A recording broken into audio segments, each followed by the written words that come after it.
경제는 거래하지 않습니다. 함께 살아갑니다. 우즈베키스탄 경제장관의 한마디가 입찰 현장을 얼어붙게 만들었습니다. 러시아와 중국이 퇴출되고 한국 450억이 선택된 순간이었죠. 완전히 돌아버렸군. 하지만 이 선택의 시작은 88년 전으로 거슬러 올라갑니다. 1937년 9월 11일, 스탈린이 17만 명의 한인을 화물열차에 실었습니다. 일본 스파이 가능성. 6주간 6,000km, 한 칸에 80명씩 밀어 넣었습니다. 1만 명이 죽었어요. 열차 안에서요. 그런데 88년 후, 그 후손들이 우즈베키스탄 정부 핵심을 장악하고 있었습니다. 도대체 무슨 일이 있었던 걸까요? 중앙아시아는 중국의 뒷마당이나 다름없습니다. 1대1로가 그냥 나온 게 아니거든요. 돈과 인프라로 중앙아시아 5개국을 묶어버렸죠. 북쪽에는 러시아가 있습니다. 파이프라인을 쥐고 있어요. 유럽으로 가는 가스는 모두 러시아를 거쳐야 합니다. 이게 지정학입니다. 이게 힘이에요. 그 두 거인 사이에서 작은 나라들은 선택권 없이 고개를 숙여왔습니다.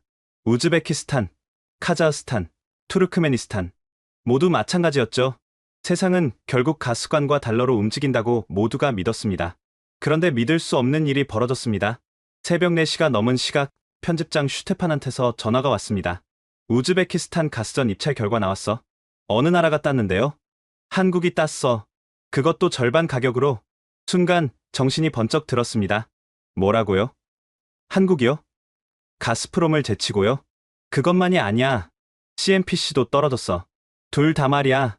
저는 벌떡 일어나 노트북을 켰습니다. 로이터 속보가 떠 있었어요. 우즈베키스탄, 아무다리아, 가스전 개발권 한국 컨소시엄의 낙찰. 계약 규모 450억 달러. 가스프롬은 얼마 제시했는데요? 850억이야. 중국은 900억. 손가락이 멈췄습니다. 말이 안 됐어요. 그럼 한국은 절반도 안 되는 가격으로 땄다는 거잖아요. 그래서 너가 가봐야 해. 72시간 안에 진실을 밝혀내. 이건 단순한 비즈니스 기사가 아니야. 세계 질서가 바뀌는 신호일 수 있어. 전화를 끊고 창밖을 봤습니다. 프랑크푸르트 새벽거리가 텅 비어 있었어요. 하지만 제 머릿속은 복잡했습니다. 저는 루카스 바이스만입니다. 프랑크푸르터 알게마인의 차이퉁 국제부 에너지 담당 수석기자죠. 15년째 에너지 시장을 취재하고 있습니다. 15년 동안 배운 게 하나 있습니다. 외교적 수사나 문화 교류 같은 건 그저 포장지일 뿐이에요. 진짜 힘은 파이프라인과 달러에서 나옵니다. 시베리아 파이프라인을 직접 본 사람은 압니다. 독일은 천연가스의 55%를 러시아에서 들여와요. 겨울만 되면 가스 가격이 러시아 눈치를 봅니다. 그게 현실이에요. 근데 한국이라니요? 한국은 작은 나라잖아요. 기술은 있습니다. 삼성반도체, 현대자동차, LG배터리. 인정해요. 하지만 지정학적 영향력은 솔직히 거의 없습니다. 중앙아시아에 군사 동맹도 없고 파이프라인도 없어요. 그런 한국이 러시아와 중국을 동시에 꺾었다고요? 커피를 마시며 자료를 검색했습니다. 아무다리아 가스전은 우즈베키스탄 서부 카라칼파키스탄 자치공화국에 있습니다. 카스피해 인근이죠. 매장량이 3조 세제곱미터가 넘어요. 독일이 30년 쓸 수 있는 양입니다. 이건 단순한 가스전이 아니에요. 유럽 에너지 안보의 핵심입니다. 여기서 나오는 가스는 두 방향으로 갈 수 있어요. 북쪽으로 가면 러시아 파이프라인, 동쪽으로 가면 중국 파이프라인. 어느 쪽을 선택하느냐가 곧 지정학적 선택이었습니다. 그런데 한국은요? 파이프라인이 없어요. 배로 실어 날라야 합니다. 액화 천연가스로 만들어서요. 비용이 2배는 더 들죠. 경제 논리로는 절대 안 맞습니다. 뭔가 다른 조건이 있었던 게 분명했어요. 기술 이전? 안보 협력? 아니면 정치적 거래? 하지만 로이터 기사를 아무리 읽어도 그런 내용은 없었습니다. 그냥 깨끗한 계약이라고만 나와 있어요. 뭔가 놓치고 있는 게 분명했습니다. 새벽 6시, 저는 가방을 쌌습니다. 여권, 노트북, 녹음기, 그리고 두꺼운 코트. 중앙아시아는 지금 영하니까요. 오전 11시 비행기로 이스탄불 경유해서 타슈켄트로 갑니다. 비행시간만 12시간이에요. 공항으로 가는 택시 안에서 저는 노트에 적었습니다. 질문 하나. 왜 한국인가? 질문 둘. 러시아와 중국은 왜 졌나? 질문 셋. 450억 달러의 숨겨진 조건은 무엇인가?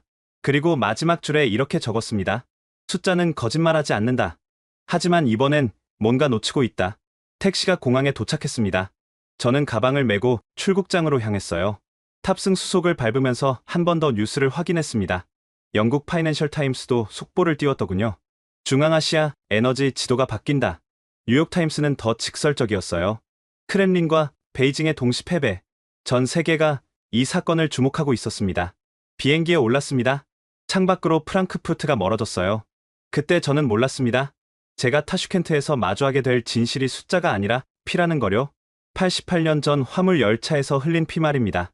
그리고 15년간 쌓아온 제 모든 믿음이 산산조각 날 거라는 것도 말이죠. 72시간의 카운트다운이 시작됐습니다. 12시간 후 타슈켄트 국제공항에 도착한 건 현지 시각 오후 6시였습니다. 비행기에서 내리자 차갑고 건조한 공기가 얼굴을 때렸어요. 11월의 중앙아시아는 벌써 겨울이 시작되고 있었습니다. 입국 심사를 마치고 나오는데 눈에 띄는 게 있었습니다. 한글이었어요. 공항 광고판에 삼성, LG, 현대 로고가 보였습니다. 뭐, 이건 예상했어요. 한국 기업들은 어디나 있으니까요. 그런데 이상했습니다. 한글 간판이 너무 많았어요. 고려인문화센터, 한글학교, 서울식당, 공항 면세점 직원 명찰에도 한글 이름이 섞여 있었습니다. 택시를 잡았습니다. 기사는 50대 중반으로 보이는 남성이었어요. 호텔 하얏트로 가주세요. 러시아어로 말했습니다. 우즈베키스탄은 구소련 국가니까요. 독일 분이세요? 기사가 러시아어로 물었습니다. 네. 프랑크푸르트에서 왔습니다. 일 때문에 오셨나요? 네. 취재차 왔습니다. 기사가 백미러로 저를 보며 웃었어요. 가스전 입찰건이죠? 모두들 그 얘기뿐이에요. 어떻게 아셨습니까? 여기 고려 사람들이 난리예요. 자랑스럽다고. 순간 귀가 번쩍 뜨였습니다. 고려 사람이요? 네. 한국 사람 말이에요. 아니, 정확히는 우리 고려 사람이요. 우리라고요? 기사가 미소 지었습니다. 제 외할머니가 고려 사람이거든요. 그래서 저도 4분의 1은 고려 사람이죠. 저는 메모장을 꺼냈습니다. 고려 사람이 많습니까? 많죠. 타슈켄트에만 10만 명은 될 거예요.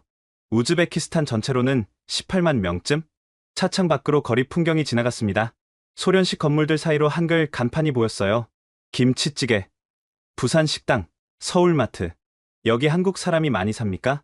한국에서 온 사람은 얼마 없어요. 대부분 우리 고려 사람이 하는 거예요. 한국어 간판 쓰면 장사가 잘 되거든요. 왜 그렇죠? 기사가 웃었습니다. 젊은 사람들이 한국어 좋아하니까요. 요즘 애들은 다 한국어 배워요. K-팝도 좋아하고. K-팝. 저도 들어본 적 있었어요.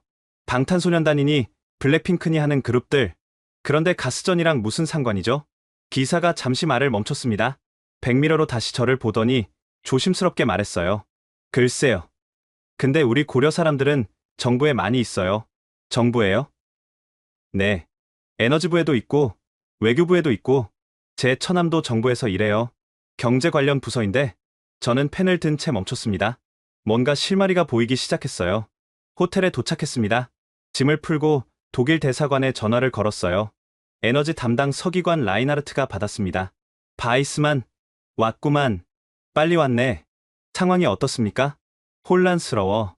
모스크바 대사관도 당황하고 베이징 대사관도 마찬가지야. 러시아 반응은 어떻습니까? 분노하고 있지. 가스프롬 회장이 직접 타슈켄트에 왔었어. 미르지요예프 대통령 만나려고. 근데 거절당했대. 거절이요? 대통령이 안 만났어. 결정은 끝났다고. 저는 숨을 들이켰습니다. 중국은요? 더 교묘해. 경제 제재 암시하고 있어. 우즈베키스탄 수출품 관세 올리겠다고 협박했대. 그런데도 한국을 선택했다는 거군요. 그래. 뭔가 있어. 우리가 모르는 게. 고려인에 대해 아십니까? 라인하르트가 잠시 침묵했습니다. 아, 그거. 스탈린이 강제 이주시킨 한인들 말이지? 네. 여기 18만 명이 있다던데요. 맞아. 그런데 그게 뭐? 정부에 많이 있다고 합니다. 응. 그건 나도 들었어. 에너지부 차관이 고려인이야. 빅토르 박이라고. 대통령 경제 자문도 고려인이고. 제 심장이 빨리 뛰기 시작했습니다. 혹시 한국 대사관 쪽에 연락 가능합니까? 내일 아침에 약속 잡아줄게. 경제참사관이 시간 낼 거야. 전화를 끊고 창밖을 봤습니다. 타슈켄트 야경이 펼쳐져 있었어요. 네온사인 사이로 한글 간판이 반짝였습니다. K-팝만으로는 설명이 안 됐습니다. 450억 달러 계약이 아이돌 그룹 때문에 성사됐다고요? 말이 안 돼요. 뭔가 더 깊은 게 있었습니다. 노트에 적었습니다. 고려인 18만 명. 정부 핵심의 포진. 왜? 잠들기 전 한 가지 검색을 더했습니다. 고려인 역사. 첫 번째 검색 결과가 눈에 들어왔습니다. 1937년 스탈린 강제 이주. 17만 명. 화물 열차. 사망자 10,000명 추정. 화물 열차라는 단어가 뇌리에 박혔습니다. 다음날 아침 한국 대사관으로 향했습니다. 타슈켄트 외곽의 조용한 지역에 위치한 현대식 건물이었어요. 로비에 들어서자 벽면 가득 사진들이 걸려 있었습니다. 미르지요예프 대통령의 방한 사진, 한국 우즈베키스탄 문화재, 그리고 한쪽 구석에 작은 전시 공간이 있었어요. 중앙아시아 고려인 이주 88주년 특별전. 흑백 사진들이 전시돼 있었습니다. 화물 열차, 황량한 땅, 그리고 운막 같은 집들. 사진 속 사람들의 눈빛이 저를 뚫었습니다. 바이스만 기자님이시죠? 뒤에서 한국어가 들렸습니다. 30대 중반으로 보이는 남성이었어요. 단정한 정장 차림이었습니다. 네, 그렇습니다. 서한결입니다. 경제참사관이에요. 완벽한 독일어였습니다. 악센트도 거의 없었어요. 독일어를 잘하시네요. 베를린에서 3년 근무했습니다. 저도 기자님 기사 자주 읽었어요. 우리는 작은 회의실로 들어갔습니다. 서한결이 차를 따라주며 말했습니다. 이번 프로젝트가 궁금하시죠? 솔직히 숫자가 이해가 안 갑니다. 러시아나 중국 제안이 훨씬 좋았는데요. 서한결이 미소 지었습니다. 저희도 처음엔 그랬어요. 근데 여기 와보니까요. 뭘 보셨는데요? 서한결이 창밖을 가리켰습니다. 사람들이요. 고려인들. 그때 문이 열리고 젊은 남성이 들어왔습니다. 20대 후반으로 보였어요. 소개합니다. 디마 최 에너지부 통역관이에요. 이번 협상 전 과정에 참여했죠. 디마가 한국어로 인사했습니다. 안녕하세요. 반갑습니다. 그리고 독일어로 바꿨어요. 독일 분이시라고 들었습니다. 약간 러시아 억양이 섞인 독일어였지만 유창했습니다. 한국 분이세요? 제가 물었습니다. 디마가 고개를 저었어요. 아니요. 저는 고려 사람입니다. 고려 사람이요? 네. 88년 전 이곳에 온 한국인의 후손이요. 저는 의자에 앉으며 물었습니다. 88년 전이면 1937년입니다. 스탈린이 연해주 한인들을 강제로 이주시켰어요. 디마의 표정이 굳어졌습니다. 일본 스파이 가능성이 있다는 이유였죠. 17만 명이 화물 열차에 실렸어요. 6,000km를 6주 동안. 6주요? 네. 가축 운반용 화물칸이었어요. 한 칸에 60명에서 80명씩. 저는 아무 말도 할 수 없었습니다. 제 증조할머니가 그 열차에서 태어났어요. 디마가 조용히 말했습니다. 열차 안에서요? 네. 함경국도를 떠난 지 3주째 되는 날이었대요. 증조할아버지가 다른 산모한테 부탁해서 겨우 살렸죠. 서한결이 끼어들었습니다. 바이스만 기자님, 여기 고려인이 얼마나 많은 줄 아세요? 택시 기사한테 들었습니다. 18만 명이라고. 맞아요. 그런데 더 중요한 건 그들이 어디 있느냐예요. 디마가 말했습니다. 에너지부 차관, 대통령 경제자문, 외교부 중앙아시아국장. 모두 고려 사람이에요. 왜 그렇게 됐죠? 서한결이 대답했습니다. 소련 시절부터 고려인들은 교육열이 높았어요. 러시아어도 완벽하게 배웠고, 소련 붕괴 후 우즈베키스탄이 독립했을 때 정부는 유능한 인재가 필요했어요. 고려인들이 그 자리를 채웠죠. 디마가 덧붙였습니다. 그리고 2000년대부터 한국 정부가 고려인 지원 정책을 시작했어요. 장학금, 한국어, 교육, 문화 교류. 20년 동안 꾸준히요. 20년이요? 네. 조건 없이요. 그냥 우리 동포라고. 저는 펜을 놓았습니다. 그래서 이번 가스전이. 서한결이 고개를 끄덕였습니다. 20년 투자의 결실이에요. 하지만 단순히 그것만도 아니에요. 그럼 뭡니까? 디마가 저를 똑바로 쳐다봤습니다. 내일 시간 있으세요? 제 할아버지를 만나게 해드릴게요. 할아버지요? 네. 표도르 한 76세 전 타슈켄트 국립대 중앙아시아사 교수예요. 그리고 디마가 잠시 말을 멈췄습니다. 화물 열차에서 살아남은 마지막 세대예요. 직접 기억하시는 분이죠. 제 등골이 서늘해졌습니다. 만나고 싶습니다. 내일 아침 8시에 호텔로 모시러 갈게요. 할아버지 댁까지 차로 30분이에요. 회의가 끝나고 밖으로 나왔습니다. 서한결이 따라 나왔어요. 바이스만 기자님, 한 가지만 말씀드릴게요. 뭡니까? 여기서 보시게 될 건 숫자가 아니에요. 사람이에요. 그리고 기억이고요. 저는 고개를 끄덕였습니다. 대사관을 나와 택시를 탔습니다. 차창 밖으로 타슈켄트 거리가 지나갔어요. 한글 간판들이 햇빛에 반짝였습니다. 처음엔 K-팝 열풍이라고 생각했습니다. 하지만 지금은 알았어요. 이건 훨씬 더 깊은 이야기였습니다. 호텔방에 돌아와 노트에 적었습니다. 화물 열차 17만 명 생존. 그리고 88년 후 복수. 아니면 귀환. 내일 표도르 한을 만나면 알게 되겠죠. 창밖으로 해가 지고 있었습니다. 타슈켄트의 노을이 붉게 타올랐어요. 다음날 아침 8시 정각. 호텔 로비에 디마가 와 있었습니다. 검은색 세단을 가지고 왔더군요. 할아버지가 기다리고 계세요. 커피 한 잔 마시고 오시는 게 좋을 텐데요. 괜찮습니다. 바로 갑시다. 차에 올랐습니다. 타슈켄트 시내를 벗어나자 풍경이 바뀌기 시작했어요. 소련식 아파트 단지를 지나 낡은 주택가로 들어갔습니다. 2층짜리 벽돌집들이 줄지어 서 있었어요. 여기가 고려인 밀집 지역이에요. 디마가 창밖을 가리켰습니다. 60년대부터 할아버지 세대가 모여 살기 시작했죠. 서로 돕기 위해서요. 거리를 걷는 노인들이 보였습니다. 주름진 얼굴에 깊은 눈빛을 가진 사람들. 저분들 대부분이 화물 열차를 기억하세요. 디마의 목소리가 낮아졌습니다. 직접 타셨거나 부모님한테 들으셨거나 차는 좁은 골목으로 접어들었습니다. 담장마다 한글이 섞인 이름표가 붙어 있었어요. 김, 박, 이, 최. 여기 사람들은 한국성을 유지했어요. 소련이 금지했는데도요. 금지했는데 어떡해요? 숨겼죠. 공식 문서에는 러시아식 이름을 쓰고 집에서는 한국 이름을 불렀어요.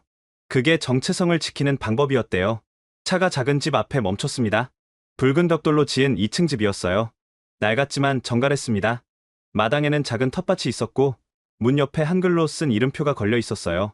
한표도르. 러시아식 이름 표도르에 한국성 한을 붙인 거예요. 할아버지가 50년 전에 직접 만드신 이름이죠. 문을 열자 작은 현관이 나왔습니다.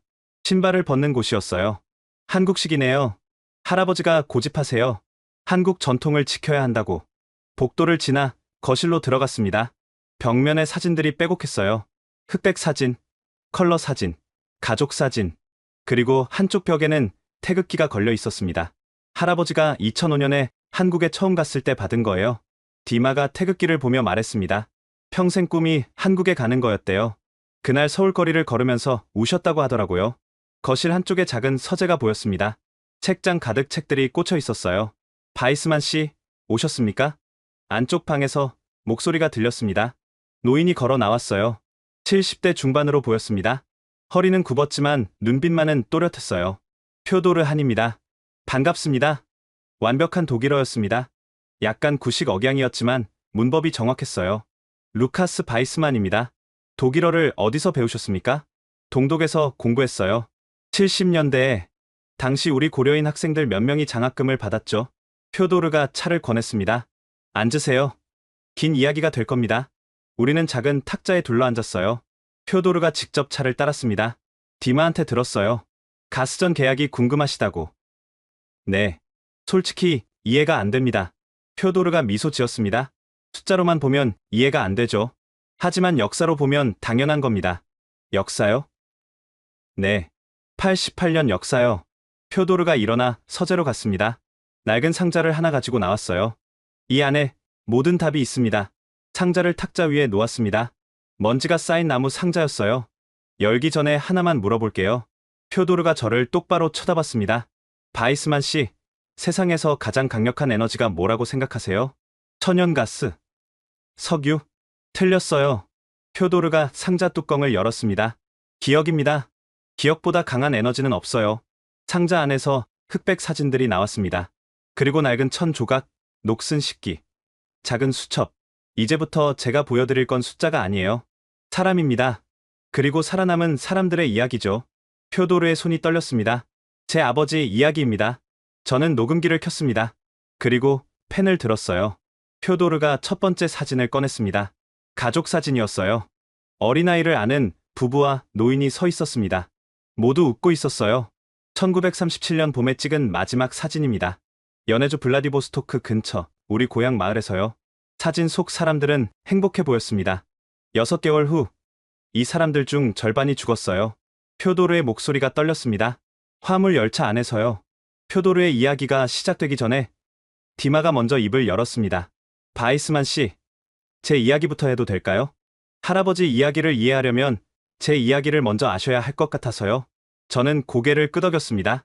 디마가 손을 꼭 쥐었습니다. 떨리고 있었어요. 저는 1997년에 태어났어요. 여기 타슈켄트에서 평범한 고려 사람 가정이었죠. 아버지는 택시 기사, 어머니는 시장에서 채소를 팔았어요. 가난했습니까? 네, 많이요. 우리 가족은 1층짜리 작은 집에 살았어요. 방이 2개였는데 6식구가 살았죠. 저 동생 둘, 부모님, 그리고 할아버지. 디마가 표도르를 보며 미소 지었습니다. 제가 15살 때였어요. 학교에서 한국 드라마를 본 친구가 있었어요. 처음엔 그냥 재미로 봤죠. 근데 점점 빠져들었어요. 드라마 때문에 한국어를 배우기 시작한 겁니까? 디마가 고개를 저었습니다. 드라마는 계기였어요. 진짜 이유는 그 전해 겨울에 있었던 일 때문이에요.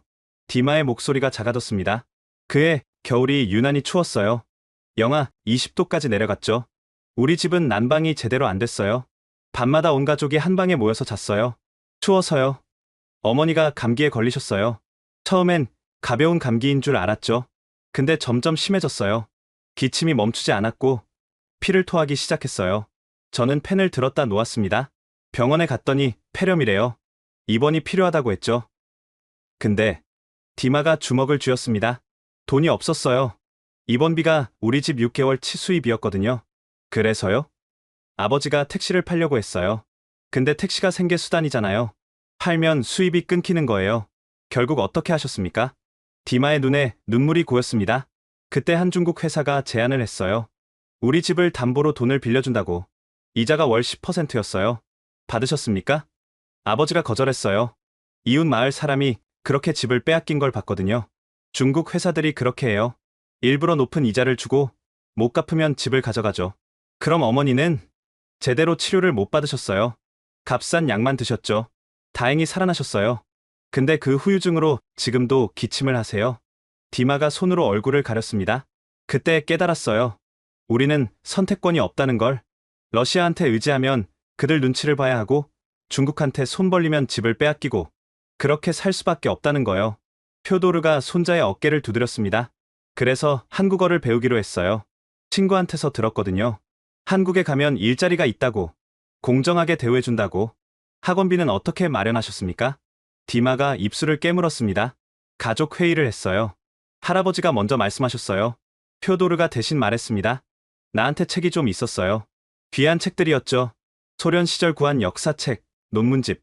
학자로서 평생 모은 거예요. 그걸 파셨습니까? 반을 팔았어요. 그래도 부족했죠. 디마가 이어갔습니다. 어머니가 시장 일을 2배로 늘리셨어요. 새벽 4시부터 밤 10시까지. 아버지는 야간 택시를 시작했고요. 동생들은요? 학교를 그만두고 일하겠다고 했어요. 근데 제가 막았죠. 형이 성공하면 동생들 공부시킬 수 있다고. 디마의 목소리가 떨렸습니다. 그렇게 1년 동안 학비를 모았어요. 가족이 모두 희생했죠. 그리고 저는 한국어 학원에 다니기 시작했어요. 힘들지 않았습니까? 매일 새벽 5시에 일어났어요. 학원 가기 전에 단어 200개를 외웠죠. 학교 끝나면 학원 가고 밤 11시에 집에 와서 복습했어요. 왜 그렇게까지 했습니까? 디마가 저를 똑바로 쳐다봤습니다. 가족이 전 재산을 걸었으니까요. 실패하면 안 됐어요. 저 하나 때문에 가족이 망하는 거잖아요. 시험은 어땠습니까? 2년 후에 EPS 토픽 시험을 봤어요. 한국 취업 비자 받으려면 필요한 시험이에요. 결과는요? 디마의 얼굴에 미소가 번졌습니다. 247점. 우즈베키스탄 전체에서 2등이었어요. 표도르가 손자를 보며 자랑스럽게 말했습니다. 전화로 결과를 들었을 때 온 가족이 울었어요. 어머니는 시장 한가운데서 울었대요. 합격하고 어떻게 됐습니까? 3개월 후에 한국으로 갔어요. 경기도 안산의 전자부품 공장에 배치됐죠. 처음엔 어땠습니까? 디마가 잠시 침묵했습니다. 힘들었어요. 일이 고됐고 외로웠어요. 차별도 있었죠. 근데 포기할 수 없었어요. 왜요? 매달 집에 돈을 보냈거든요. 첫 달 월급이 150만 원이었는데 100만 원을 보냈어요. 어머니가 전화로 우시더라고요. 평생 한 번에 그렇게 큰 돈을 받아본 적이 없다고. 저는 숨을 깊이 들이켰습니다. 3년을 일했어요. 그리고 돈을 모아서 대학에 갔어요. 인천대학교 한국어교육과였죠. 장학금도 받았고요. 졸업 후에는요? 돌아왔어요. 여기로. 한국 회사들이 남으라고 했지만 저는 이곳이 제 자리라고 생각했어요.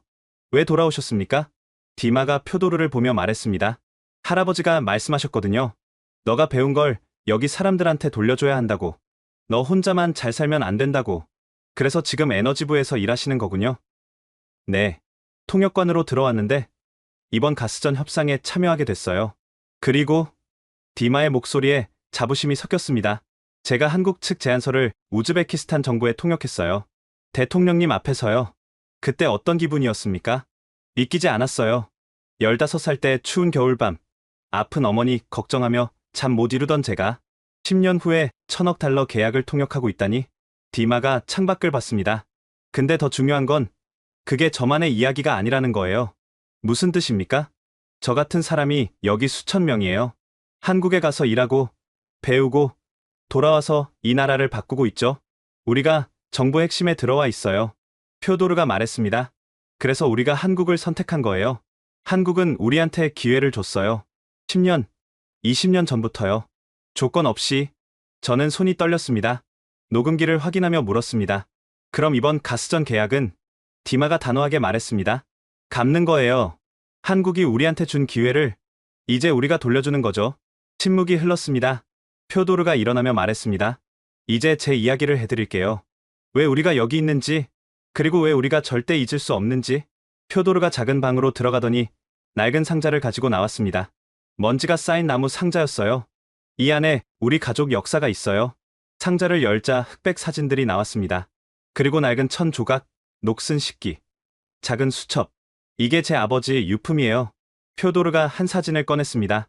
가족 사진이었어요. 어린아이를 안은 부부와 노인이 서 있었습니다. 이게 1937년 봄에 찍은 마지막 사진이에요. 연해주 블라디보스토크 근처 우리 고향 마을에서요. 사진 속 사람들은 웃고 있었습니다. 제 아버지는 당시 8살이었어요. 여기 이 아이요. 표도르가 사진 속 작은 소년을 가리켰습니다. 평범한 농사꾼 가정이었어요. 쌀 농사를 지었죠. 가난했지만 행복했대요. 그런데 어느 날 갑자기 군인들이 왔어요. 1937년 9월 11일이었죠. 표도르의 목소리가 굳어졌습니다. 24시간 안에 짐을 싸래요. 한 가족당 보따리 2개만 더 가져가면 압수한다고 했죠. 이유는요? 일본 스파이 가능성. 터무니없는 이유였어요. 우리 할아버지는 글도 못 읽는 농부였는데요. 어디로 가는지 알려줬습니까? 아무 말도 없었어요. 그냥 역으로 가라고만 했죠. 표도르가 다음 사진을 꺼냈습니다. 역 앞에 모인 사람들이었어요. 수백 명이 보였습니다. 이게 그날 역에 모인 사람들이에요. 누가 찍었는지 모르겠지만 기적적으로 남아 있었죠. 사진 속 사람들의 표정이 암담했습니다. 그리고 화물 열차가 왔어요. 화물 열차요? 네. 가축 운반용이었어요. 사람 태우려고 만든 게 아니에요. 한 칸에 60명에서 80명씩 밀어 넣었죠. 표도르가 손으로 공간을 가리켰습니다. 이 정도 크기의 칸이에요. 화장실도 없었어요. 바닥에 구멍이 뚫려 있었을 뿐이죠. 저는 아무 말도 할 수 없었습니다. 제 아버지가 제일 기억하는 건 냄새래요. 냄새요? 네. 배설물, 땀, 그리고 죽음의 냄새. 환기도 제대로 안 됐거든요. 작은 창문 하나뿐이었어요. 표도르가 눈을 감았습니다. 물과 빵을 하루에 한 번 줬어요. 근데 모자랐죠. 노인들이 아이들한테 양보했대요. 얼마나 걸렸습니까? 6주요. 6,000km를 6주 동안. 6주나요? 네. 매일 밤 누군가 죽었대요. 주로 노인이나 아이였죠. 추위와 질병 때문에요. 시신은 어떻게 했습니까? 표도르의 목소리가 떨렸습니다. 간이역에서 내려놓고 갔대요. 묻지도 못하고 그냥 선로 옆에 놓고 떠났죠. 얼마나 많은 사람이 죽었습니까? 정확한 숫자는 모르죠. 10,000명에서 15,000명으로 추정해요. 전체 17만 명 중에서요. 저는 펜을 놓았습니다. 손이 떨렸어요. 제 아버지가 평생 잊지 못하는 장면이 있대요. 무엇입니까? 어느 간이역에서요. 한 어머니가 죽은 아기를 안고 있었대요. 표도르의 눈에 눈물이 고였습니다. 이미 죽은 지 이틀이 넘었는데도 놓지 않았어요. 군인이 빼앗으려 하니까 미친 듯이 저항했죠. 결국 제 할아버지, 그러니까 아버지의 아버지가 설득했어요. 보내줘야 한다. 아이는 이미 갔다. 당신은 살아야 한다라고. 표도르가 목이 메었습니다. 그 어머니가 바로 디마 증조할머니의 어머니였어요. 저는 디마를 봤습니다. 디마도 울고 있었어요. 그분이 디마 증조할머니 김술래를 낳았어요. 열차 안에서요. 그리고 이틀 후에 젖이 안 나와서 제 할아버지가 다른 산모한테 부탁해서 살렸죠. 그 어머니는요? 타슈켄트 도착 일주일 후에 돌아가셨어요. 굶어서요. 침묵이 흘렀습니다. 무거운 침묵이었어요. 열차가 타슈켄트에 도착했어요. 1937년 10월 말이었죠. 정부에서 뭘 제공했습니까? 표도르가 쓴웃음을 지었습니다. 텐트 몇 개와 사비요. 여기서 알아서 살아라라고 했죠. 집도 없이요? 아무것도 없었어요. 황무지였어요. 나무도 없고 물도 없고 그냥 평원이었죠. 어떻게 살았습니까? 파기 시작했어요. 땅을, 움막을 만들어야 했으니까 온 가족이 손으로 땅을 팠어요. 손톱이 다 빠졌대요. 표도르가 천 조각을 꺼냈습니다. 누렇게 변한 천이었어요. 이게 당시 제 할머니가 입었던 옷이에요. 보세요. 여기 흙이 배어 있죠. 88년 전 흙이에요. 저는 그 천을 만졌습니다. 거칠었어요. 첫 겨울이 왔어요. 1937년 12월. 영하 25도까지 내려갔죠. 움막으로 버텼습니까? 많은 사람이 못 버텼어요. 동사했죠. 첫 겨울에 고려인 5만 명 중 15,000명이 죽었어요. 15,000명이요? 네. 동사. 아사, 질병. 제 아버지네 옆집 가족은 5명이 한꺼번에 죽었대요. 아침에 가보니 얼어 있었다고. 표도르가 작은 수첩을 꺼냈습니다. 이게 제 아버지 일기예요. 10대 때 쓴 거죠. 러시아어로 빼곡히 적혀 있었습니다. 여기 읽어드릴게요. 표도르가 수첩을 펼쳤습니다. 1942년 2월 15일. 오늘 어머니가 돌아가셨다. 굶주림 때문이다. 마지막 빵을 나한테 주셨다. 나는 어머니의 마지막 말을 평생 잊지 못할 것이다. 살아라. 너가 살아야 우리가 여기 온 의미가 있다. 표도르의 손이 떨렸습니다. 아버지는 14살에 어머니를 잃었어요. 그리고 혼자 살아남았죠. 그 후로는요? 살아남은 사람들이 서로 도왔어요. 고려 사람끼리. 그게 우리가 버틴 이유예요.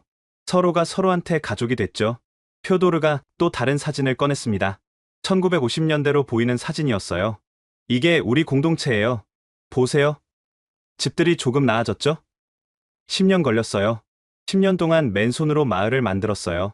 그런데 더 잔인한 게 있었어요. 뭡니까? 언어를 빼앗은 거예요. 표도르의 목소리에 분노가 섞였습니다. 1938년 스탈린이 명령했어요. 고려말 금지. 학교에서 한국어 가르치면 선생님 체포. 집에서 한국어 쓰면 가족 유배. 그래서요? 제 아버지 세대는 한국어를 못해요. 배우지 못했으니까. 우리는 한국 사람인데 한국말을 잊어버린 거예요. 표도르가 주먹을 쥐었습니다. 그게 제일 아팠어요. 살아남았지만 한국인을 잃어버렸죠. 할아버지는 어떻게 한국어를 배우셨습니까? 1991년 소련이 붕괴됐어요. 그제야 다시 배울 수 있었죠. 저는 60살에 한국어를 시작했어요. 표도르가 수첩의 마지막 페이지를 폈습니다. 한글로 서툰 글씨가 있었습니다. 고향. 이게 뭡니까? 제 아버지가 죽기 직전에 쓴 거예요. 제가 한글을 가르쳐 드렸거든요. 이 한 글자를 쓰는데 일주일이 걸렸어요. 손이 너무 떨려서요. 표도르의 눈에서 눈물이 흘렀습니다. 아버지가 돌아가시기 전에 하신 말씀이 있어요. 무엇입니까? 나는 못 가봤지만 너는 가야 한다. 우리 고향을. 그리고 말해라. 우리가 여기서 살아남았다고.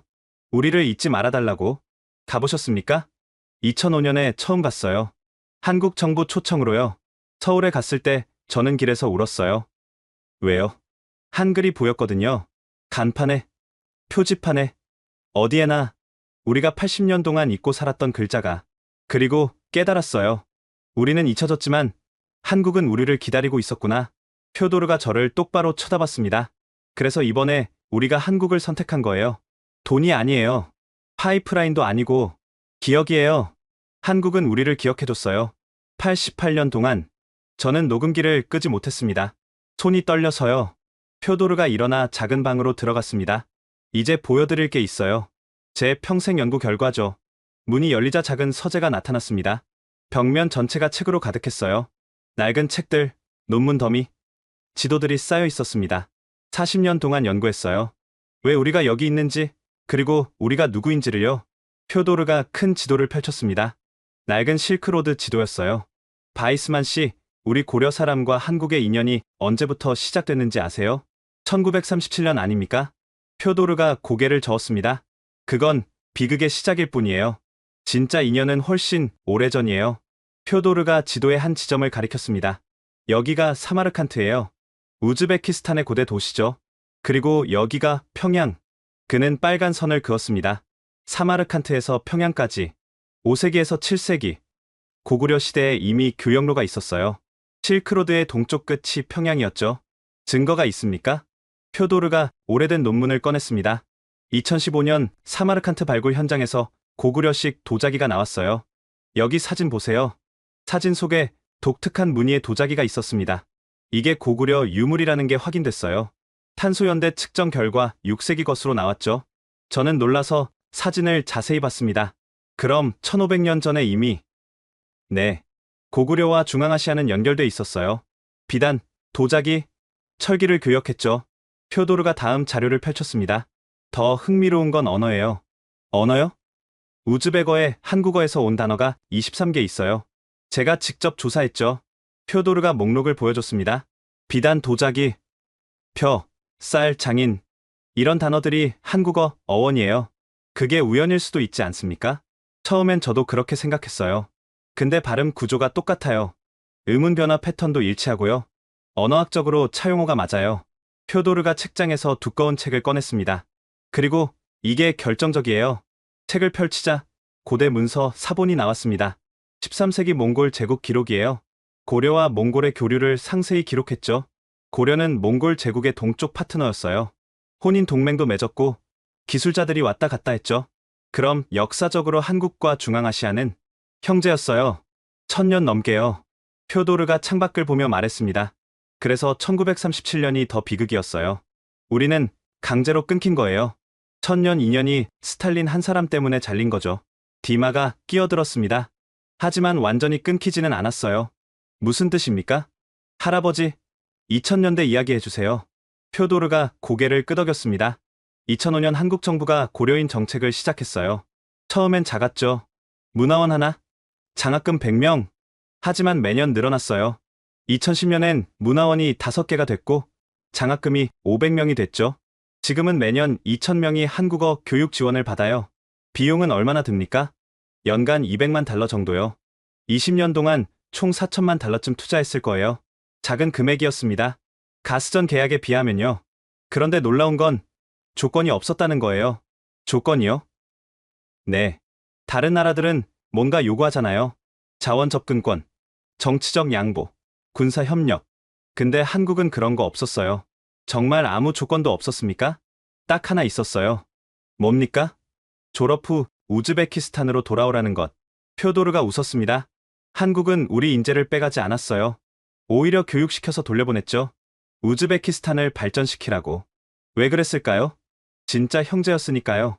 형제는 상대방을 이용하지 않아요. 함께 성장하죠. 표도르가 또 다른 서류를 꺼냈습니다. 이게 한국 정부 내부 문서예요. 제가 한국 외교부 연구원으로 일할 때 봤죠. 문서에는 고려인 정책의 목적이 적혀 있었습니다. 여기 보세요. 고려인 동포의 민족 정체성 회복 및 모국과의 유대 강화, 경제적 이익은 언급도 안 돼 있어요. 저는 그 문서를 읽었습니다. 이건 순수하게 인도주의적이네요. 그래서 우리가 감동한 거예요. 20년 동안 한국은 대가 없이 우리를 도왔어요. 디마가 말했습니다. 제가 받은 장학금도 그래요. 4년간 등록금 전액, 생활비 월 100만 원. 조건은 졸업 후 귀국뿐이었어요. 그래서 돌아왔군요. 네. 그리고 저처럼 돌아온 사람이 2,500명이에요. 우리가 지금 우즈베키스탄 정부, 기업, 학교에서 일하고 있죠. 표도르가 명단을 보여줬습니다. 에너지부 차관 빅토르 박, 한국 유학파, 대통령 경제자문 안드레이 김, 한국 유학파, 외교부 중앙아시아국장 예카테리나 최, 한국 유학파, 재무부 기획국장 세르게이, 한국 유학파. 명단이 계속됐습니다. 이게 우연일까요? 아니에요. 이건 20년 투자의 결과예요. 표도르가 저를 똑바로 쳐다봤습니다. 러시아는 우리한테 뭘 해줬나요? 강제 이주시키고 탄압했죠. 중국은요? 경제적으로 착취했어요. 미국은요? 우리 존재도 몰라요. 하지만 한국은 달랐어요. 한국은 우리를 기억했어요. 동포라고 불러줬고, 교육시켜줬고, 기회를 줬어요. 그래서 이번 가스전 결정이 필연이었어요. 우리 고려 사람들이 정부 핵심에 있으니까요. 그리고 우리 모두 한국을 기억하고 있으니까요. 표도르가 창밖을 가리켰습니다. 저 거리에 한글 간판이 왜 많은 줄 아세요? 왜죠? 우리가 다시 찾은 거예요. 80년 동안 잃어버렸던 정체성을 한국 덕분에요. 디마가 덧붙였습니다. 이제 젊은 세대는 한국어를 해요. 한국 문화를 알아요. 한국에 가서 일하고 돌아와요. 우리는 다시 연결되고 있어요. 1000년 전처럼. 표도르가 미소 지었습니다. 88년 전 스탈린이 우리를 화물 열차에 실었어요. 끊으려고요. 근데 실패했어요. 우리는 살아남았고 다시 이어졌으니까요. 저는 노트를 덮었습니다. 더 이상 적을 필요가 없었어요. 퍼즐이 완성되고 있었습니다. 이건 단순한 비즈니스 계약이 아니었어요. 1500년 인연의 재회였고 88년 고통의 치유였고 20년 신뢰의 결실이었습니다. 표도르가 차를 한 모금 마시더니 표정이 어두워졌습니다. 정치적인 이유죠. 정치적인 이유요? 네.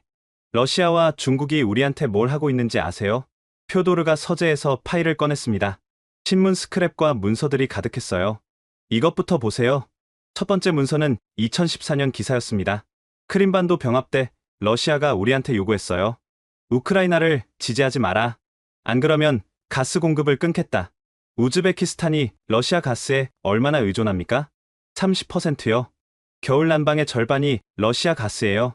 디마가 다음 문서를 보여줬습니다. 2016년엔 실제로 국경을 봉쇄했어요. 3주 동안. 이유가 뭐였습니까? 우즈베키스탄 대통령이 서방 국가들과 회의했거든요. 러시아가 화났죠. 3주 동안 무슨 일이 벌어졌습니까? 물류가 마비됐어요. 러시아 경유 수출품이 전부 막혔죠. 하루 손실이 $10,000,000였어요. 표도르가 다음 자료를 펼쳤습니다. 2019년엔 더 노골적이었어요. 겨울에 가스 수출을 30% 감축했죠. 겨울에요? 네. 가장 추울 때요. 협박이었죠. 우리 보고 러시아 편을 들라고. 저는 기록을 하면서 물었습니다. 정부는 어떻게 대응했습니까? 표도르가 한숨을 쉬었습니다. 굴복할 수밖에 없었어요. 경제가 러시아에 묶여 있으니까요. 그게 끝이 아니에요. 디마가 끼어들었습니다. 2022년 우크라이나 전쟁 후로 압박이 더 심해졌어요. 러시아는 우즈베키스탄을 완전히 자기 영향권에 묶으려 하고 있어요. 구체적으로요? 군사협력 요구, 경제 블록 가입 강요, 서방과의 관계 제한, 하나하나가 주권 침해예요. 표도르가 지도를 펼쳤습니다. 러시아는 우즈베키스탄을 완충국으로 봐요. 서방과 중국 사이의 방패죠. 우리 의견은 중요하지 않아요. 중국은 어떻습니까? 표도르의 표정이 더욱 굳어졌습니다. 중국은 더 교묘해요. 그가 다른 파일을 꺼냈습니다. 신장 위구르 보세요. 중국이 소수민족을 어떻게 다루는지. 사진들이 나왔습니다. 재교육 캠프, 감시, 카메라, 문화 탄압. 중국은 위구르인들을 재교육한다고 해요. 실제로는 문화 말살이죠. 언어를 빼앗고, 종교를 금지하고, 정체성을 지우고 있어요. 우즈베키스탄과 무슨 상관입니까? 우즈베키스탄도 투르크계예요. 위구르와 같은 민족이죠. 중국이 위구르한테 하는 걸 우리한테도 할 수 있어요. 디마가 덧붙였습니다. 특히 고려 사람한테요. 중국엔 조선족이 200만 명 있어요. 중국 국민인데도 2등 국민 취급받죠. 어떻게요? 대학 입학 제한, 공직 진출 제한, 심지어 거주지 제한도 있어요. 조선족 자치주도 점점 중국화되고 있고요. 표도르가 자료를 더 보여줬습니다. 2023년 중국은 우즈베키스탄에 거대한 투자를 제안했어요. 300억 달러. 대단한 금액이네요. 조건이 문제예요. 광산권, 토지 사용권, 그리고 정치적 양보. 어떤 양보입니까? 서방과의 군사협력 금지, 중국 비판 금지, 위구르 이슈에서 중국 지지. 우즈베키스탄이 받아들였습니까? 일부는 받아들였어요.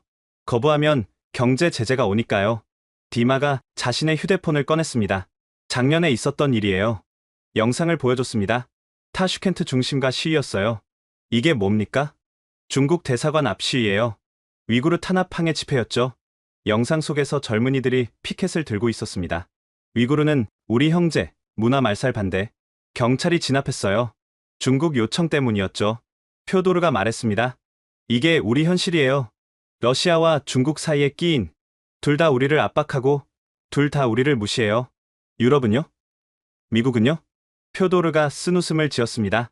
유럽은 러시아 가스에 묶여 있어요. 우리까지 신경 쓸 여력이 없죠. 미국은요? 우즈베키스탄이 어디 있는지도 모를 거예요. 그래서 한국을 선택한 거군요. 표도르가 고개를 끄덕였습니다. 한국은 제3의 파트너예요. 러시아도 중국도 아닌 하지만 한국도 작은 나라 아닙니까? 크기는 작아도 달라요. 한국도 강대국 사이에서 살아남은 나라잖아요. 러시아, 중국, 일본에 둘러싸여 있지만 독립을 지켰죠. 디마가 말했습니다. 한국은 우리를 이해해요. 약소국의 아픔을, 강대국의 압박을, 그래서 한국은 우리를 동등하게 대해줘요.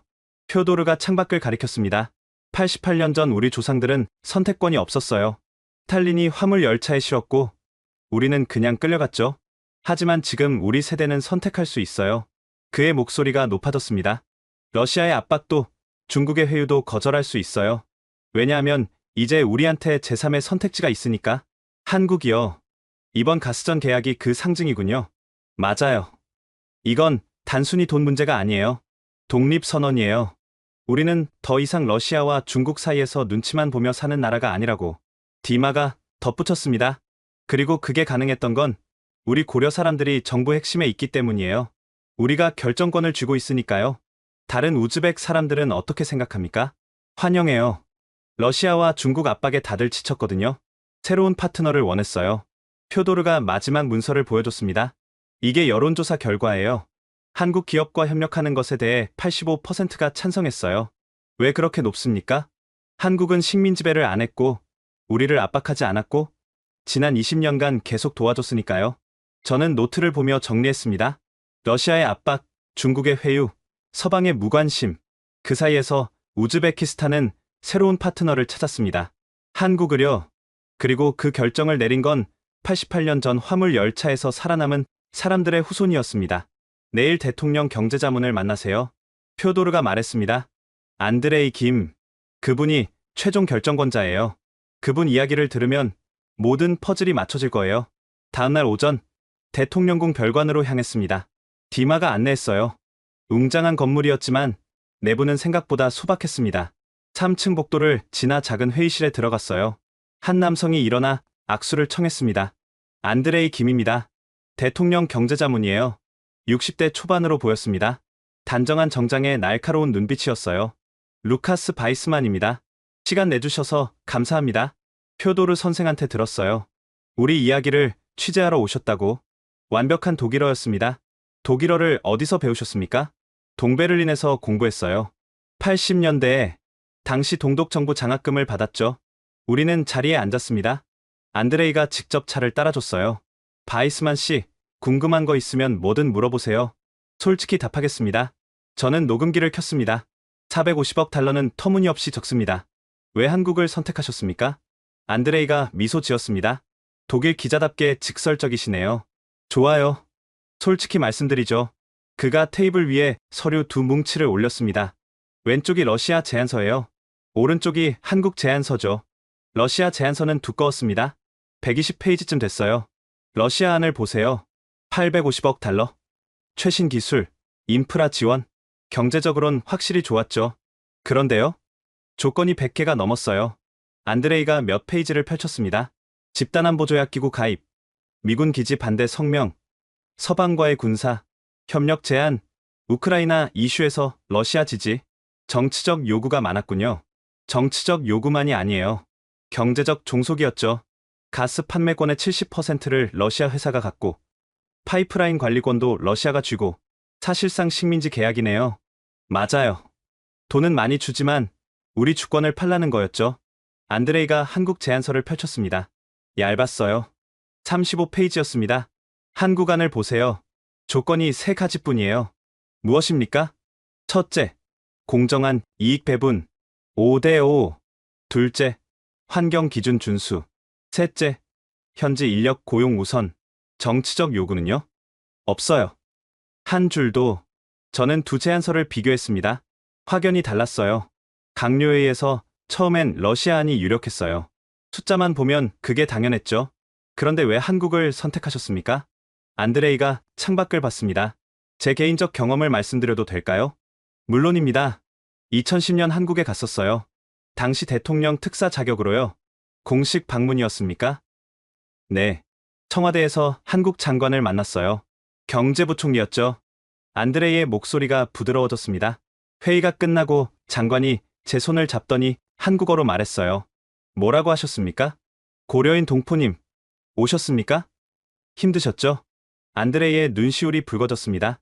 80년 동안 아무도 그렇게 안 불러줬어요. 동포라고.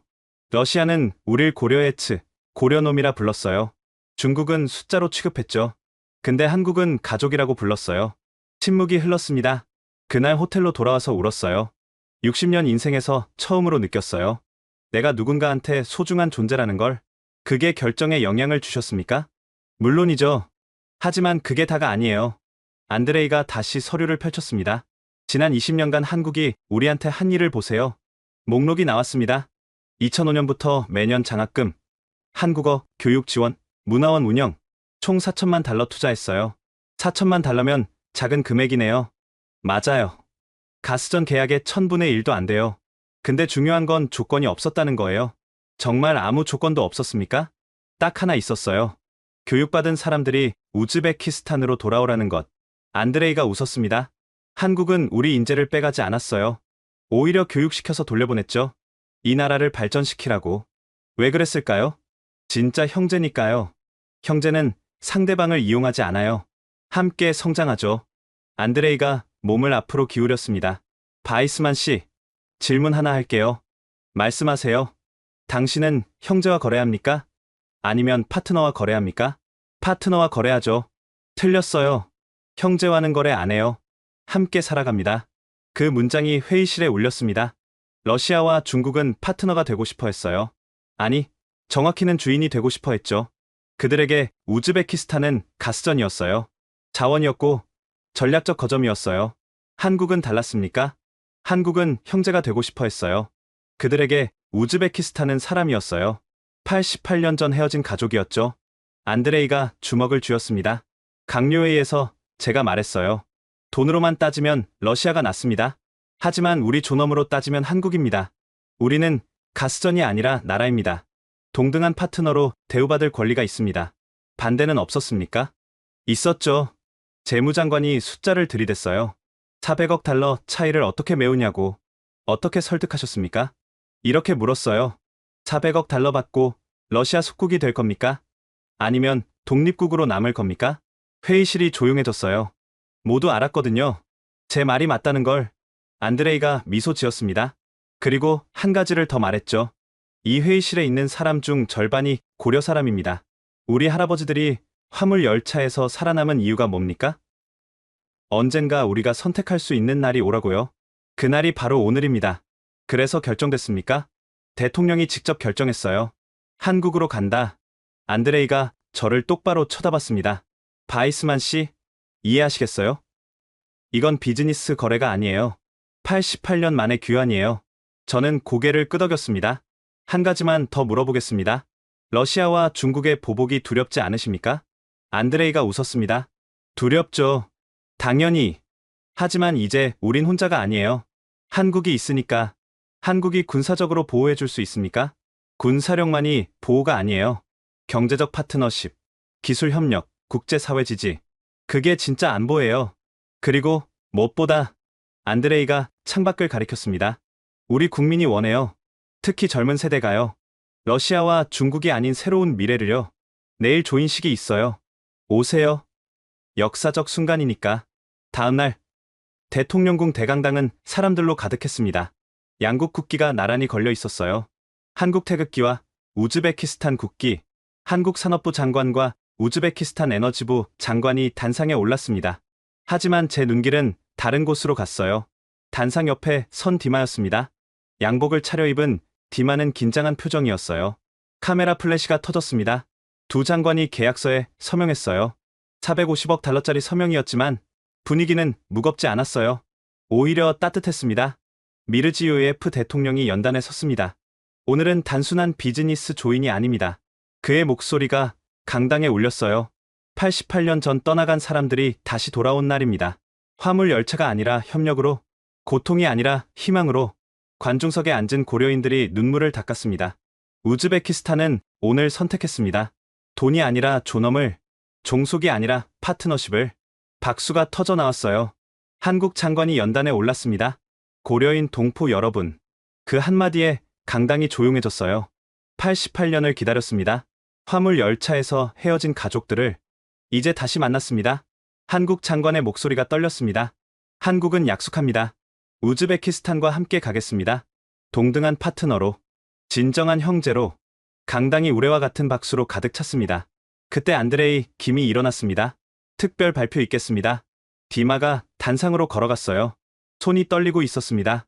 디마 최 씨를 아무다리아 가스전 개발 프로젝트 부매니저로 임명합니다. 강당이 웅성거렸어요. 28살 청년이 1,000억 달러 프로젝트 핵심에 선 겁니다. 디마가 마이크를 잡았습니다. 감사합니다. 목소리가 떨렸어요. 저는 열차에서 태어난 증조할머니의 증손자입니다. 88년 전 제 가족은 화물칸에 실려 이곳에 왔습니다. 오늘 여기 서 있는 게 믿기지 않습니다. 디마가 관중석을 받습니다. 하지만 이건 저만의 이야기가 아닙니다. 여기 계신 모든 고려 사람의 이야기예요. 우리가 살아남았고, 우리가 일어섰습니다. 그리고 이제 우리가 한국과 우즈베키스탄을 다리로 연결하겠습니다. 디마의 목소리에 힘이 실렸습니다. 고려 사람의 이름으로 강당이 기립박수로 가득 찼습니다. 조인식이 끝나고 로비에서 표도르를 만났습니다. 축하합니다. 표도르 선생님, 축하는 무슨, 이제 시작이에요. 표도르가 손자 디마를 보며 말했습니다. 88년이 걸렸지만 우리 돌아왔어요. 돌아왔다는 게 무슨 뜻입니까? 정체성을요. 우리가 누군지, 우리가 어디서 왔는지, 그걸 되찾은 거예요. 표도르가 제 어깨를 두드렸습니다. 바이스만 씨, 기사 잘 써두세요. 세상이 알아야 해요. 돈보다 강한 게 있다는 걸, 기억보다 강한 에너지는 없다는 걸요. 꼭 그렇게 쓰겠습니다. 밖으로 나오자 타슈켄트 가을 햇살이 따뜻했습니다. 디마가 따라 나왔어요.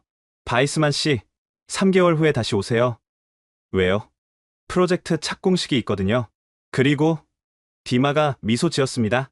새로운 고려인문화센터도 개관해요. 한국 정부 지원으로요. 꼭 오겠습니다. 그날 저녁 호텔 방에서 저는 노트북 앞에 앉았습니다. 72시간이 거의 다 됐어요. 제목을 타이핑했습니다. 가스보다 뜨거운 것 88년의 귀환. 손가락이 키보드 위에서 멈췄습니다. 어떻게 쓸까요? 숫자로? 아니면 사람으로? 표도르의 말이 떠올랐습니다. 기억보다 강한 에너지는 없다. 저는 다시 타이핑을 시작했습니다. 지금까지 루카스 바이스만 기자가 발견한 88년의 이야기 어떠셨나요? 1,000억 달러짜리 가스전 계약. 세상은 돈으로 움직인다고 모두가 믿었습니다. 특히 에너지 시장에서는요. 하지만 타슈켄트에서 벌어진 일은 달랐습니다. 러시아가 850억 달러를 제시했습니다. 중국은 900억 달러를 내밀었어요. 하지만 우즈베키스탄이 선택한 건 절반도 안 되는 금액을 제시한 한국이었습니다. 왜 그랬을까요? 88년 전 스탈린이 보낸 화물 열차 때문이었습니다. 17만 명의 한인이 가축 운반용 화물칸에 실렸습니다. 6,000km를 6주 동안 10,000명이 넘는 사람이 죽었어요. 도착한 곳은 황무지였습니다. 하지만 그들은 살아남았습니다. 서로를 도우며 맨손으로 땅을 파며 추위와 굶주림을 견디며 그리고 88년 후 그 후손들이 우즈베키스탄 정부 핵심에 앉아 있었습니다. 한국은 20년 전부터 그들을 기억했습니다. 장학금을 주고 한국어를 가르치고 문화를 나눴어요. 조건 없이, 대가 없이, 그저 우리 동포라는 이유만으로. 그리고 88년 만에 가족이 다시 만났습니다. 이건 비즈니스 계약이 아니었습니다. 귀환이었어요. 세상에서 가장 강력한 에너지는 땅속 가스가 아니었습니다. 사람들 사이의 기억이었어요. 그 이름은 신뢰. 그리고 그건 돈으로 살 수 없습니다. 오직 시간과 진심으로만 얻을 수 있어요. 한국은 20년을 투자했습니다. 조건 없이. 그리고 88년의 한을 풀어줬습니다. 이건 한국만의 이야기가 아닙니다. 기억하는 자의 승리입니다. 잊지 않는 자의 힘이에요. 그리고 진심이 통하는 세상의 증거입니다. 화물 열차에서 태어나 화물 열차에서 죽어간 사람들. 하지만 그들의 후손은 살아남았고 일어섰고 이제 두 나라를 다리로 연결하고 있습니다. 디마 최처럼 말이죠. 28살 청년이 1,000억 달러 프로젝트를 이끌고 있습니다. 증조할머니가 화물칸에서 태어난 지 88년 만에요. 이게 진짜 승리입니다. 여러분 주변에도 있을 겁니다. 잊혀진 이야기가, 기억해야 할 사람이, 돌아봐야 할 역사가. 이 영상을 공유해주세요. 고려인의 이야기를 널리 알려주세요. 화물 열차의 고통을 기억하고 88년 만의 귀환을 축하해주세요. 그리고 우리가 몰랐던 자랑스러운 대한민국의 모습을 함께 나눠주세요. 조건 없이 동포를 도운 나라. 88년 전 헤어진 가족을 기억한 나라. 돈이 아니라 사람으로 세상을 움직인 나라. 좋아요와 구독도 부탁드립니다. 다음에도 더 감동적인 이야기로 찾아뵙겠습니다. 지금까지 감동편지함이었습니다. 감사합니다.